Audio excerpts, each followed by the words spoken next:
Hello, my name is Helen Ward and I'm a Principal Lecturer in Non-Medical Prescribing and Advanced Nurse Practitioner at London South Bank University. I'm going to talk to you today about an introduction to history taking. The aims of this session are to take a holistic, patient-centred history. We'd also like to identify a framework to structure the history. And we want to be able to recognise the different situations that we might need to take a history from. What does history taking enable you to do? Well, it enables you to begin to formulate a diagnosis. It helps to fill in the gaps and test any hypothesis that you might have. It might well also establish the most important systems on which you need to focus your physical examination. And most importantly, it establishes a trust between you and your patient. In order to take a comprehensive health history from your patient, you need to have a structure to it. You need to be able to identify several different factors in order to enable you to get as much information from your patient as possible. First of all, you need to make sure that you've got your right patient. You need to identify your patient. Secondly, you need to identify the presenting complaint that your patient has come to see you for today. It's quite useful at this point to be able to put into words, or into the patient's words, exactly why the patient has come to see you. Then you need to find out the history of the presenting complaint. Has this patient woken up with the symptoms this first thing this morning, or has your patient had an ongoing situation related to those symptoms and has decided to come and see you today? You also need to identify your patient's past medical history. You want to find out whether the symptoms that the patient is presenting with are fitting in with the past medical history that the patient might have. Then you need to establish what your patient's current health history is like. You might have got a patient that is normally fit and well that tells you that they feel very unwell because they've woken up with a fever or a sore throat. You might have got a patient that has a chronic condition such as COPD, coronary heart disease, that manages their condition quite well and tells you that actually they're quite well for them today. And this all helps to put the symptoms that they're presenting with into perspective. Ask your patient, have they got any allergies? This could be any allergies to any drugs or medication that they might have taken previously, or it could be an allergy to any food products that the patient may be sensitive to, but it might well influence what you might be prescribing for them ultimately at the end of the consultation. You need to know your patient's drug history. You need to know whether your patients are taking any medications that they've bought over the counter, or taking any homeopathic medicines, or any medicines that have been prescribed to them by their doctor. It's also important to establish your patient's alcohol and smoking history. Alcohol can affect the liver if taken to excess over a number of years, and so the history of alcohol intake needs to be considered. Similar with smoking, many patients will tell you that they've given up smoking or they've cut down on their smoking just because they come to see a health professional. Ask your patients about their smoking history. Have they ever smoked? And if they have ever smoked, what types of cigarettes did they smoke? Or indeed, were they smoking cigarettes or were they smoking recreational drugs? Ask your older patients whether they have been in an environment where smoking has been prevalent. They may be passive smokers and that may have affected their presenting symptoms.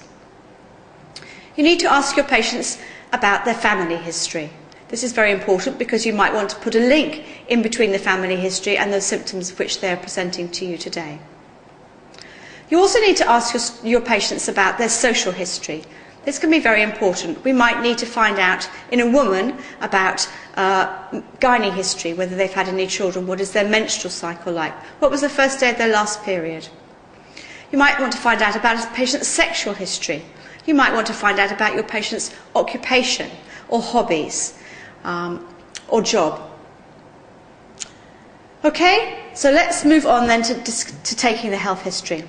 First of all, once you meet with your patients, to establish the relationship with your patients, you need to ask your patients, what is bothering you? How can I help you today? What brings you here today? Most of you will develop your own few words of making your patients feel at home when they come in and you need to take a history from them. Ask them what symptoms they are presenting you with. What symptoms have they come to see you with today? Ask your patient what his or her problem might be. What do they think the problem is? Ask them how or why it occurred. and discuss with your patients the hoped or feared outcome of the consultation. Now let's think about using a consultation model to structure our history. There are several different consultation models that you can use. Here at London South Bank University, we favour the Calgary-Cambridge model.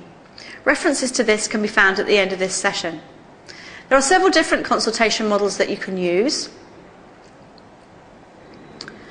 The Calgary-Cambridge one has 6 easy stages to use. The first one is initiating the session. The second one is about gathering information. The third one is providing a structure to your consultation. The fourth one is building a relationship with your patient. The fifth one is about explaining and planning and management of treatment or care with your patients. And the sixth one is closing the session. So let's start with initiating the session. It's really important that you're able to greet and introduce yourself to your patients. This is particularly important if you're developing a new role. Your patients need to understand what your new role is so that they've got a good expectation of what to expect from the session. It's very important at this stage to demonstrate an interest and concern for your patients. You need to identify the reason for your patient's attendance with you today. Your patients may have their own agenda. You may need to screen your patients. How many problems have they got on their agenda? You might need to establish which is the most important one and then ask them to come back and either see yourself or somebody else for another items on their agenda. Then we need to gather as much information as possible from our patients. To start with, it's useful to be able to allow your patients to tell their own story in their own words. Patients don't always tell a story in their own words. You might have to ask questions in order to facilitate this. You may need to ask open questions, or you may need to ask closed questions. You need to demonstrate to your patients that you are listening to them. You might need to help your patients for the story to come out. It's also quite important to be able to clarify what is being said with their patients. Your patients don't always tell their story in a chronological order. It's up to you as the health profession to put that into a chronological order. You need to understand the patient's perspective of the problem. What are your patient's ideas or concerns about the presenting symptoms that they've got? How is the problem that they're experiencing affecting them? Is it making them unable to go to work or carry out their activities of daily living? What are the expectations of the consultation from your patients? Do they expect you to make them better? Do they want you to refer them to somebody else? What are their feelings or thoughts on the presenting problem? They may have seen a television programme or read an article in a magazine and related the symptoms to themselves and now become very concerned about those symptoms. Observe your patients. Think about clues such as non-verbal communication. How does your patient look? What is their eye contact with you? How are they dressed? Is it appropriate? Then we need to move on to providing a structure to the consultation. Here it's quite useful to be able to summarise what your patient has said to you. Patients might have given you an awful lot of information in a very short space of time. You might need to signpost where we are now and where we are going to. You might want to change the sequence or clarify the sequence with your patient. Just let me clarify with you, is this the sequence in which these presenting symptoms have developed? You may also need to try and keep the consultation on track. Your patients might be going off at a tangent. You might need to tell them that you've only got 10 minutes within the consultation in which to provide the structure for the whole of the consultation with them, and you might have to ask them to cut things short. Now we must build the relationship with our patients. It's very important that we develop a rapport with our patients. Sometimes we might only have 10 minutes in which to gather an awful lot of information from the patient. We need to put it into some form of logical sequence, and then we need to be able to develop a treatment and management plan for our patients. It's important that we are empathetic towards the patients and provide support for our patients. We must also be very sensitive in some cases because patients may be giving us very personal information. It's important that we involve our patients throughout the consultation. We need to encourage the patients to share their thoughts with us. We need to explain the process of the consultation as we go through it. Now we need to explain and plan the consultation. Here we need to provide correct amounts of information for our patients. This is sometimes called chunking and checking. Here we can give small amounts of information and check that the patient understands what we are telling them. We need to be able to assess the patient's starting point. Some patients may have a very good idea about their presenting symptoms, and some patients may not. We need to ask the patients what other forms of information they might need. We need to be able to explain at appropriate times with our patients, and where possible avoid to give them any premature reassurance. We need to make sure that the patients aid and have accurate recall and understanding of the information that we are giving to them. We might need to explore the information that they've given to us and put it into some form of logical order for them. We might need to repeat or summarise areas of the consultation. We may need to clarify terms with our patients. You must try to avoid jargon wherever possible. For some patients whose English is not their first language or who have learning difficulties, we may need to use visual aids to convey information to the patients. Now we need to achieve a shared understanding and incorporate the patient's perspectives. We may need to relate the explanations that we're giving to our patients to their illness framework. We need to be able to provide the opportunity and encourage patients to contribute to the consultation and to ask questions. We need to be able to establish our patients' own health beliefs, their reactions and their feelings towards the consultation or the information that we're going to give them. Now we need to plan our shared decision making with our patients. Here the patients need to be able to share their own thoughts. We might need to give our patients suggestions rather than give them directions. We want to involve our patients in the decision making and to empower them to develop their own treatment and management plan. Here we might need to negotiate with the patients. We might need to offer them various choices.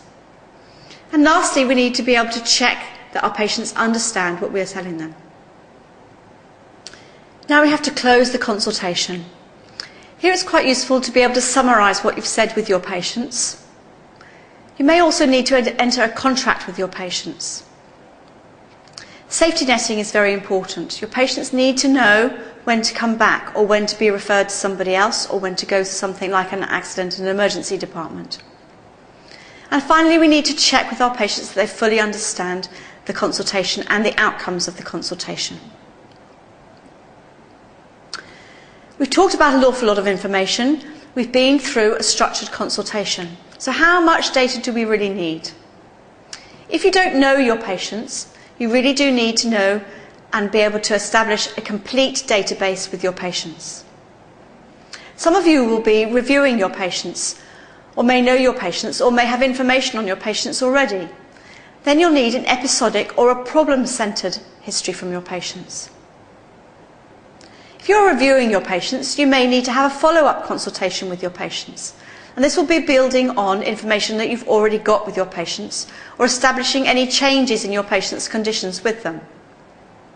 Some of you might be in a situation where you're in an emergency situation. And in that situation, you're not going to sit down and take a comprehensive health history from your patients. You're going to establish the situation and call for help as soon as possible. Sometimes once you've taken your history, it's quite useful to review some of the systems. Your gut feeling might say, have I missed something out? So you could use a sieve to help expand your differential diagnosis. Or you could ask about common symptoms from each system. Maybe do a top-to-toe approach if you like. This ensures that no important symptoms are missed and it can allow you to move from a general to a specific situation. The detail that you ask your patients may well depend on their age or their health status. I believe that several special considerations that need to be taken into consideration when you are taking a history from a patient. Things we've talked about today may be easily related to an adult population. You may need to adapt this if you're dealing with the paediatric population. Elderly people may come with a carer or may have impaired hearing or visuals. Okay, so you may need to adapt your consultation skills and relate them to your elderly patients. And the adolescent population is also a special group to take into consideration. I do hope this has helped you with providing a structure for your history and that you'll be able to take this forward and practice with your patients in the future.